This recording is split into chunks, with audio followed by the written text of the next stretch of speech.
texto no qual nós vamos meditar nesta noite, irmãos, é o texto do livro do profeta Zacarias, no capítulo 14. Nós vamos ler do verso 12 até o verso de número 21. Zacarias, capítulo 14, verso 12 até o verso de número 21.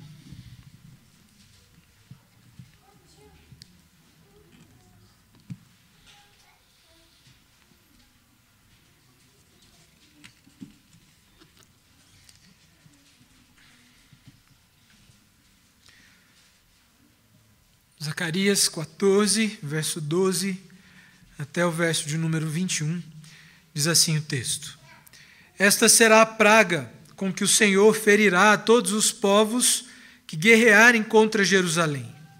A sua carne se apodrecerá, estando eles de pé, apodrecer-lhes-ão os olhos nas suas órbitas, e lhes apodrecerá a língua na boca.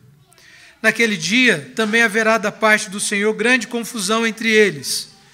Cada um agarrará a mão do seu próximo, cada um levantará a mão contra o seu próximo.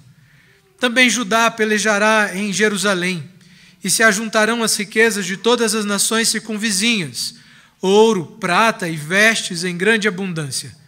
Como esta praga, assim será a praga dos cavalos, dos mulos, dos camelos, dos jumentos e de todos os animais que estiverem naqueles arraiais.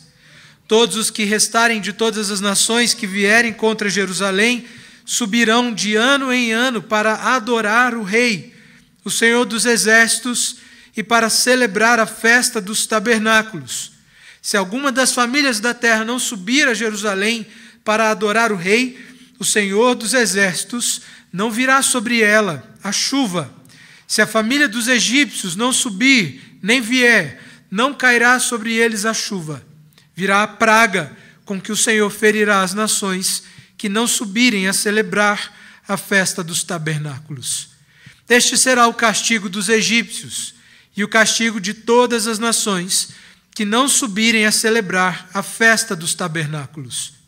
Naquele dia será gravado nas campainhas dos cavalos: Santo ao Senhor.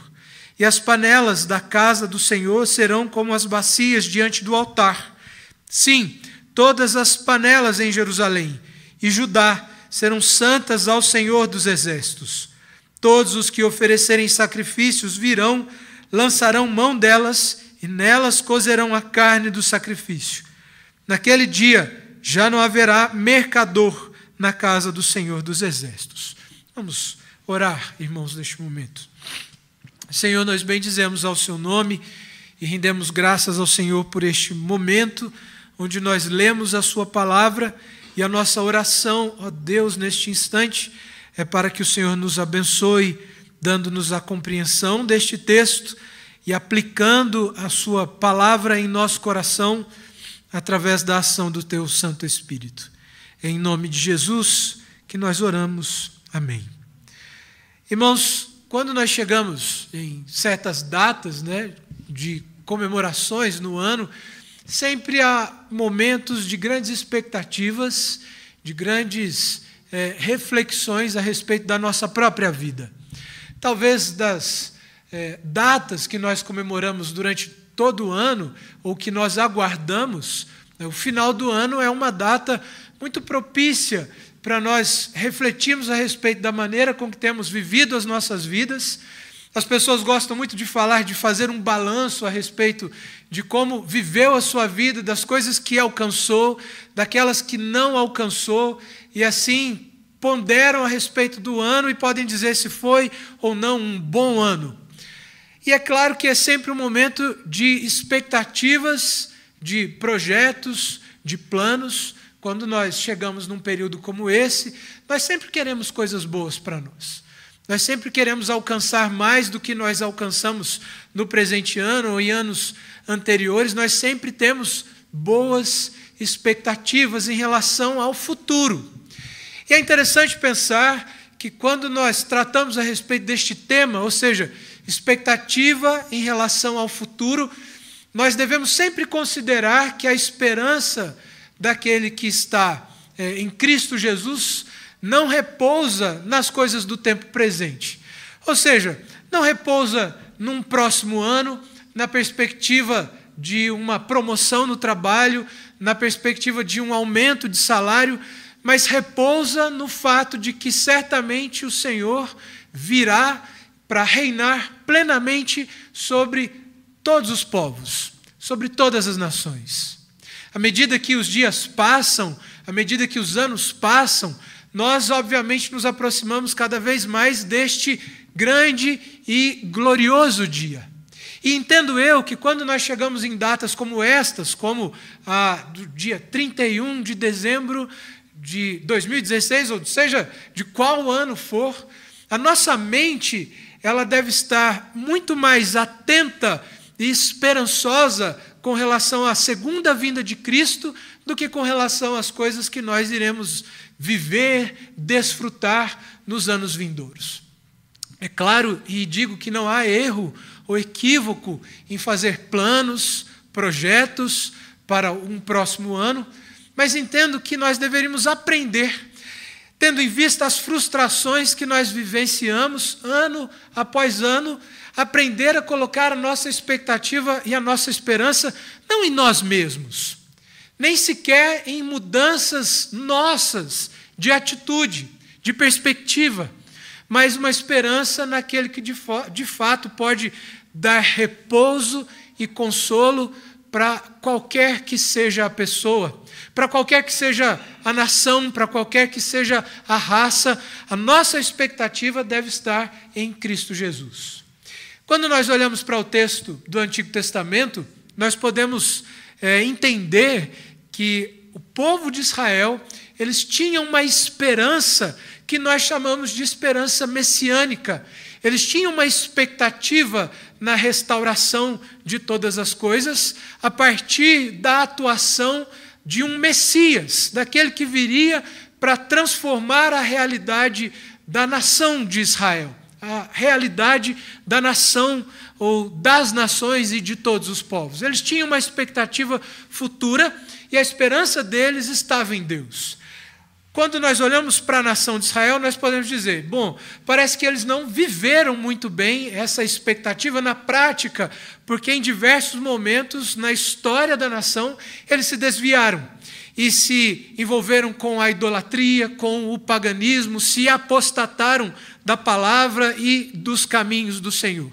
E o próprio Deus, na sua soberania, em diversos momentos, exerceu juízo sobre a nação de Israel, para os punir, para que eles reconhecessem os seus pecados e se voltassem arrependidos aos caminhos do Senhor e à lei e à palavra de Deus.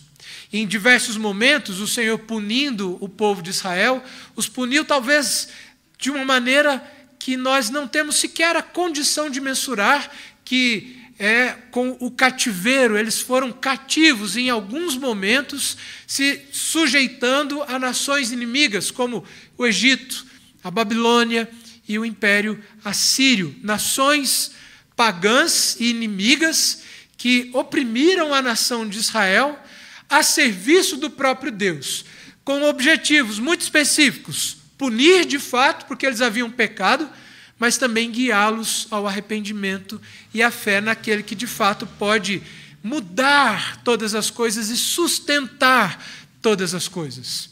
Neste grande conto, nessa grande história que nós observamos no texto do Antigo Testamento, bem como no texto do Novo Testamento, nós podemos ver que ainda que Deus houvesse agido com muito juízo e rigor sobre essas nações, sobre a nação de Israel, nós podemos ver que o Senhor ainda assim, mesmo diante do pecado, mesmo diante da apostasia e da idolatria com que o povo havia se envolvido, o Senhor foi gracioso para com essas pessoas. E nós podemos entender que a graça do Senhor, ela repousa sobre a sua própria fidelidade, sobre o seu próprio caráter.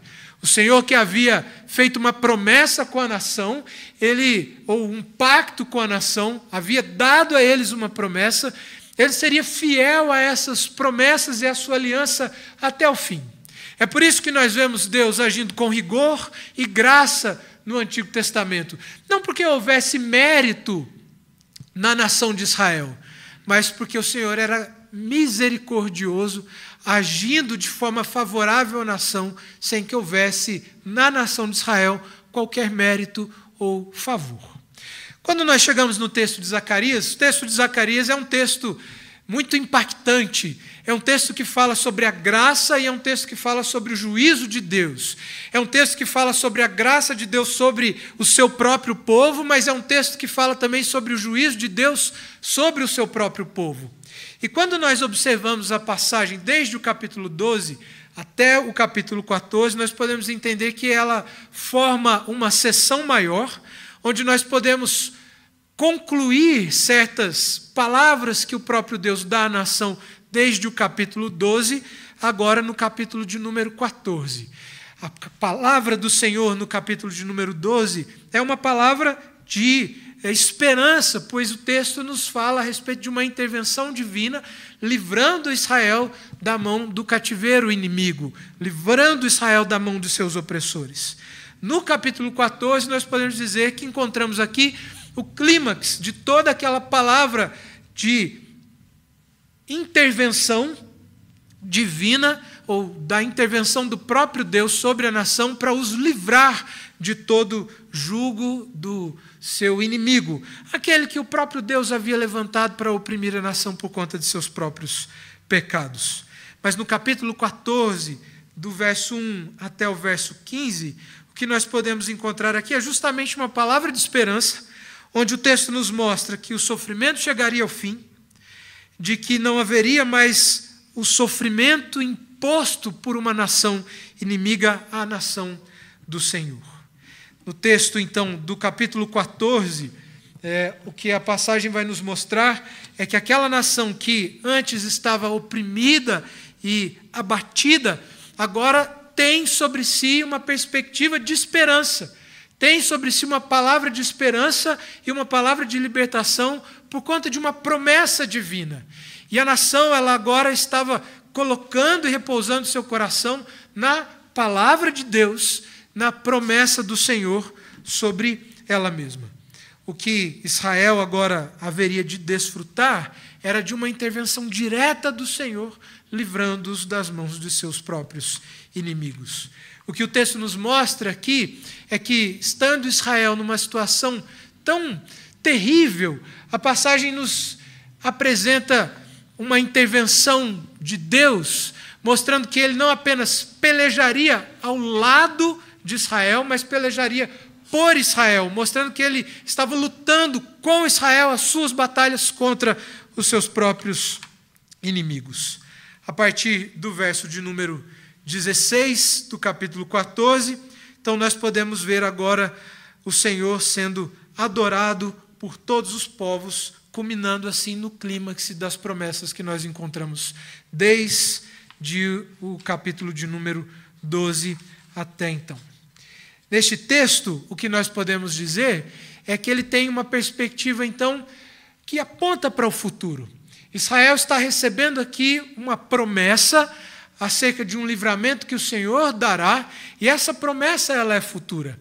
Nós podemos dizer que ela encontra, sim, um cumprimento histórico que já está no passado, mas nós vamos poder entender, à luz do texto que nós lemos, que as promessas que nós encontramos aqui no capítulo de número 14, elas têm uma relação com a expectativa messiânica, a expectativa do Messias, que o povo de Israel tinha no Novo Testamento, e a expectativa que agora, para nós, já é concreta, que é a respeito deste libertador que é prometido ao povo no Antigo Testamento e que hoje nós conhecemos pelo nome de Cristo Jesus. No entanto, nós podemos dizer que há ainda para nós, mesmo para nós, uma expectativa futura de uma libertação plena e final que se dará na segunda vinda de Cristo Jesus, onde ele irá de fato pôr um fim no sofrimento do homem, livrando das suas próprias mazelas impostas pelo seu próprio pecado. Mas nós vamos ver aqui que esta graça que o Senhor tem destinado e preparado para o homem no último dia, quando ele voltar, é uma bênção reservada para aqueles que o adoram, para aqueles que servem ao seu nome. E nós podemos dizer que é a estes que o texto faz uma promessa. Há uma promessa de paz, há uma promessa de esperança, há uma promessa de júbilo, há uma promessa de restauração e de plenitude de todas as coisas na segunda vinda de Cristo a todo aquele que o reverencia e que reconhece a sua soberania sobre todas as coisas. A passagem nos mostra, então, um Deus que reina e um Senhor que intervém. Nós podemos dizer que um tema apropriado para a passagem é: o Senhor vem e reina, porque mostra que a sua intervenção e o seu reino sobre todas as coisas, sobre todos os impérios, sobre todas as pessoas, sobre todas as raças. E a partir do versículo 12, o texto nos mostra como será essa vinda do Messias, como será a vinda do Senhor, como será aquele dia, o dia que nós devemos aguardar, o dia que nós devemos esperar, como o Senhor vai agir neste grande dia, que deve fazer parte da nossa expectativa. O texto nos mostra do verso 12 até o verso 15, que naquele dia o Senhor julgará e condenará os seus inimigos. De fato, a segunda vinda de Jesus, o dia em que Cristo voltar, o dia em que nós vamos estar diante do Senhor, sem qualquer máscara, sem qualquer proteção, sem qualquer camuflagem, será um dia, para alguns, de fato, um dia muito glorioso, de fato, um dia de júbilo, de fato, um dia de celebração e de exaltação. Mas o texto, ele vai nos mostrar que, para alguns, este dia será terrível. Então nós devemos sim aguardar a segunda vinda de Cristo e nós devemos nos preparar para ela, cientes de que quando ele vier, ele vai exercer juízo e justiça sobre os seus inimigos e ele vai os condenar, ele vai destruir os seus inimigos. É interessante que nós sempre pensamos a respeito do futuro, fazendo projeções positivas acerca das coisas que nós vamos viver. Mas nós temos que entender que há sim a possibilidade de que problemas nos sobrevenham. E obviamente isso não é diferente quando nós pensamos na segunda vinda de Jesus. E pensar no juízo de Deus como um problema que nós vamos enfrentar no último dia é desmerecer e depreciar aquilo que o Senhor vai fazer. Nós devemos nos preparar para aquele dia entendendo que será dia, de fato, de glória, mas um dia terrível para aqueles que durante a sua vida se opuseram diretamente ao Senhor.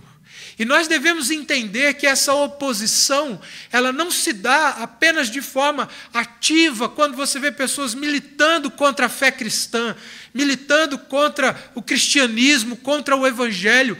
Nós podemos entender que essa oposição ela se dá também de forma passiva, quando nós simplesmente nos abstemos de nos posicionar.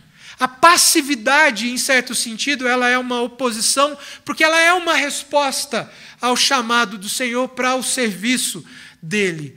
Por isso que neste ínterim, neste tempo em que nós aguardamos a segunda vinda de Cristo, nós precisamos nos conscientizar a respeito do juízo que está reservado para aqueles que, durante a sua vida, de forma deliberada, se opuseram a ele.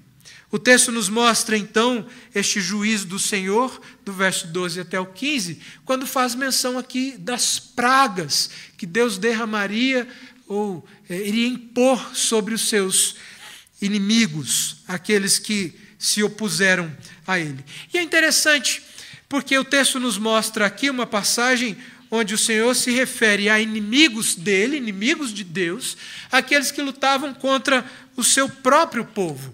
Entenda, então, que quando as nações inimigas pelejavam contra Israel, elas não estavam pelejando apenas contra uma nação política, social, organizada, mas eles estavam pelejando contra o próprio Deus. A luta era contra o próprio Deus. Há um comentarista que dá uma palavra muito interessante nesse sentido, dizendo que a luta, portanto, das nações contra Jerusalém não era apenas uma luta contra Israel, mas era uma luta contra a ideologia de Israel, era uma luta contra a doutrina de Israel, portanto, era uma luta contra o próprio Deus. E nesse sentido, quando Deus intervém e julga as nações inimigas, o que ele está fazendo é se vingar daqueles que se opuseram a ele e pelejaram não apenas contra uma nação política, mas pelejaram contra ele mesmo. Por isso que nós devemos entender que toda oposição ao reino de Deus, toda oposição ao Evangelho é uma oposição direta ao próprio Deus. E a passagem nos mostra como o Senhor agirá contra aqueles que se opõem a Ele.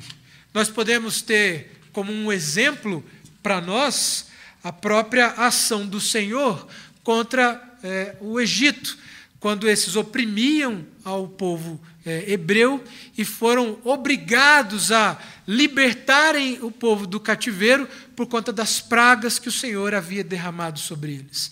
Ao ponto de, num último instante, quando o Senhor endurece o coração de Faraó, e Faraó se arrepende de ter libertado o povo hebreu, ele então vai atrás desse povo, e a passagem nos diz, texto das Escrituras, que o Senhor afoga nas águas do Egito Faraó e todos os seus soldados. A passagem nos mostra, de uma forma, a nível de ilustração, como esse dia será terrível, portanto, para aqueles que se opõem contra o Senhor.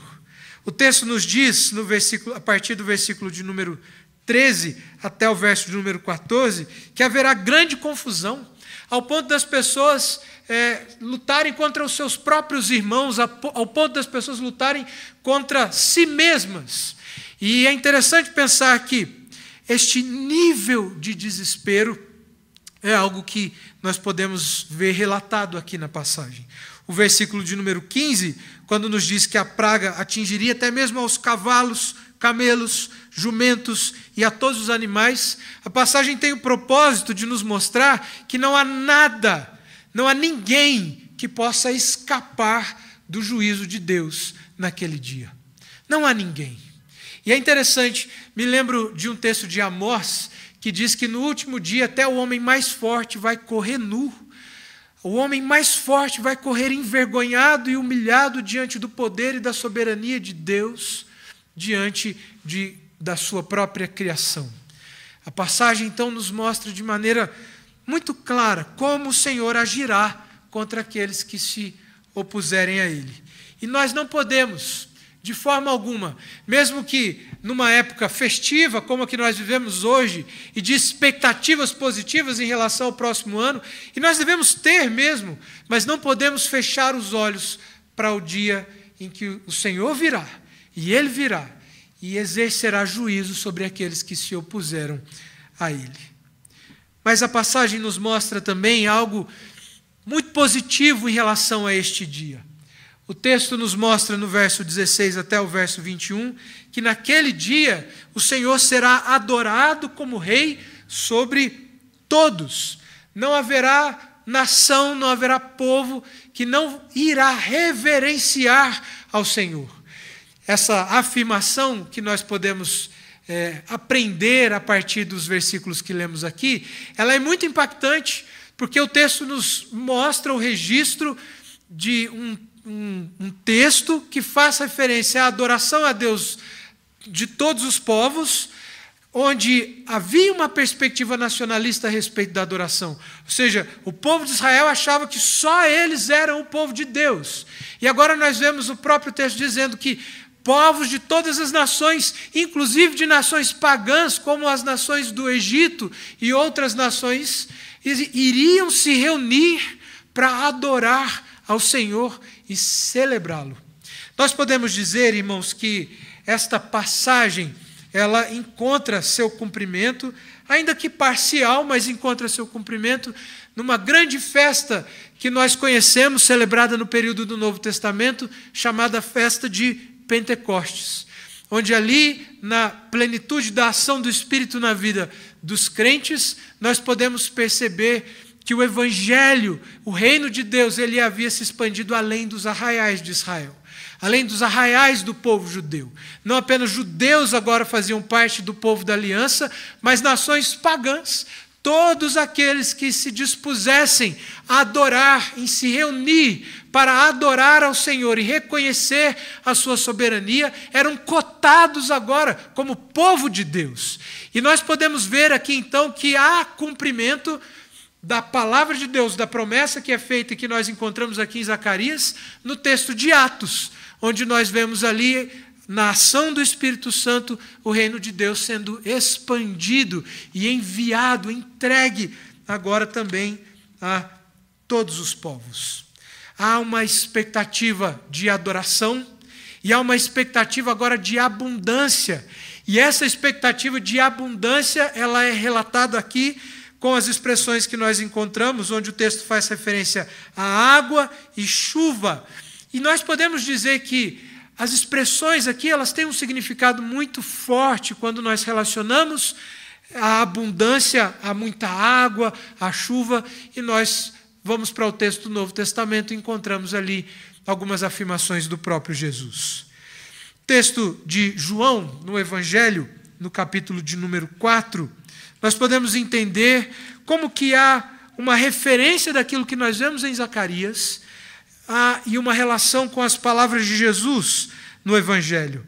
No capítulo de número 4, no versículo de número 14, o texto do Evangelho de João faz a seguinte afirmação, verso 13 e verso 14. Afirmou-lhe Jesus: quem beber desta água tornará a ter sede. Aquele, porém, que beber da água que eu lhe der, nunca mais terá sede. Pelo contrário, a água que eu lhe der será nele uma fonte a jorrar para a vida eterna. Ainda no capítulo de número, ainda no Evangelho de João, no entanto, agora no capítulo de número 7, do verso 37 até o verso de número 39, o texto faz a seguinte afirmação: no último dia, o grande dia da festa, levantou-se Jesus e exclamou: se alguém tem sede, venha a mim e beba. Quem crer em mim, como diz a Escritura, do seu interior fluirão rios de água viva.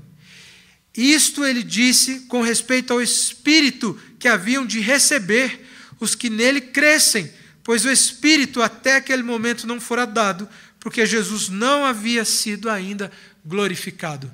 Perceba aqui a relação da promessa de Jesus com o cumprimento dessa passagem no texto de Atos, onde o Espírito vem e agora aqueles que estavam reunidos ali aguardando o cumprimento das promessas do Senhor são alvos da bênção e da graça do Espírito Santo sobre as suas vidas, mostrando assim o cumprimento das palavras de Zacarias, bem como o cumprimento das palavras do próprio Jesus. O texto nos mostra então que naquele dia haveriam rios de água viva que brotariam daqueles que recebessem ao seu Senhor e o adorassem. Nós podemos então fazer algumas breves aplicações a respeito dessa passagem, que são de fato aplicações muito oportunas se nós queremos mesmo começar o ano de uma forma diferente, com expectativas diferentes. A passagem nos mostra que esta água em abundância que é prometida em Zacarias e que nós vemos a referência aqui no próprio Evangelho de João, é uma água que purifica e perdoa pecados. Esta água só pode ser dada por Cristo Jesus.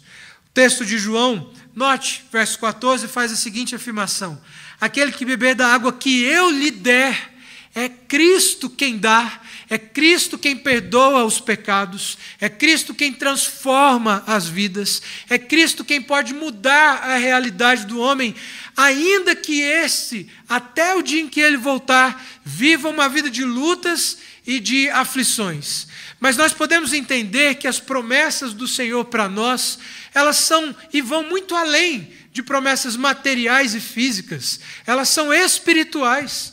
Por isso nós podemos entender que as maiores bênçãos que nós podemos receber da parte do Senhor são a purificação, a transformação do nosso ser e o perdão dos nossos pecados. Capítulo 7, verso 37 de João, o texto diz: se alguém tem sede, venha a mim. Versículo 38, o versículo do capítulo 7 do Evangelho de João diz: quem crer em mim. Note que em todo momento, no Evangelho, Jesus faz uma referência a Ele como aquele que pode, de fato, transformar e mudar a vida das pessoas, concedendo-lhes o maior bem de todos, que é o perdão dos pecados. O texto ainda nos mostra a importância de algo fundamental na vida daquele que agora se dispõe a servir ao Senhor, que é a importância de cultuar a Ele. No texto nós vemos aqui pessoas se reunindo, pessoas se encontrando para adorar juntas ao Senhor. É claro que nós podemos dizer que a implicação da passagem, ela vai além de uma recomendação à reunião formal para cultuar a Deus. Mas ela é uma recomendação ao culto a Deus. Ela é uma recomendação para que se adore a Deus em espírito e em verdade. Há uma recomendação para que homens e mulheres de todas as raças se curvem diante do senhorio e do reino do Senhor Jesus. E é claro que nós podemos dizer que há uma importância de que formalmente nos reunamos para cultuá-lo, mas nós podemos entender que aqui a reivindicação, a recomendação é para que possamos curvar os nossos corações e reconhecer o senhorio do Senhor Jesus sobre as nossas vidas. O texto ainda nos mostra, e agora faço aqui uma última aplicação, é que embora nós possamos passar por lutas, e essa era a realidade da nação de Israel, que durante anos, por conta dos seus próprios pecados, haviam sofrido o cativeiro imposto pelo próprio Deus, usando nações inimigas para oprimir a nação de Israel, havia uma esperança para eles. E a esperança para a nação de Israel sempre esteve na palavra de Deus, sempre esteve nas promessas do Senhor. E eu gostaria, irmãos, de reafirmar isso, mostrando a realidade da vida, ou seja, nós sempre vamos viver lutas. Não se engane, 2017 será um ano difícil, será um ano de lutas. Você vai passar por aflições e certamente em algum momento você vai chorar de tristeza. Não se engane, não se iluda. Talvez muitas pessoas hoje que estejam reunidas em 4 paredes, buscando ouvir uma palavra, que estão reunidas em certas igrejas e denominações, estejam ouvindo coisas diferentes dessas, de que você se determinar, se profetizar sobre a sua vida, você não vai passar por dificuldades, mas eu digo, não se engane, não se engane. Os problemas, eles vêm, eles fazem parte da vida, mas nós devemos colocar a nossa esperança não na ausência deles, mas a nossa esperança na certeza de que Cristo vai voltar. E de que sim, quando Ele voltar, não haverá mais sofrimento, não haverá mais opressão, não haverá mais tristeza, não haverá mais derramamento de lágrimas. Apenas júbilo e alegria diante daquele que é o nosso Redentor. Mas até lá, nós vamos viver dias difíceis nas nossas vidas. Até lá, nós vamos passar por dificuldades nas nossas vidas.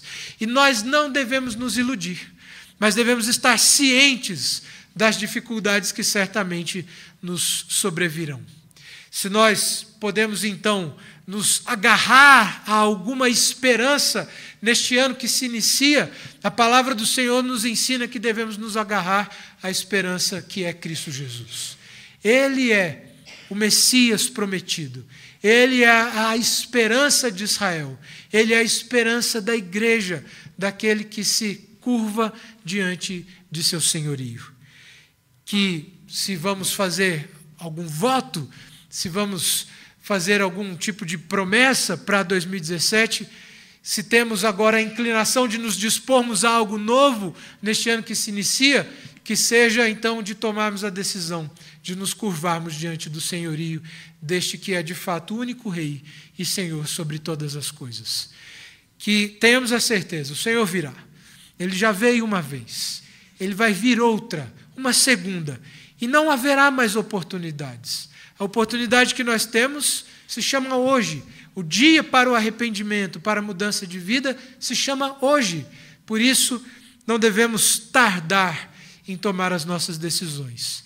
Que se vamos decidir por Cristo, façamos então agora. Que Deus nos abençoe.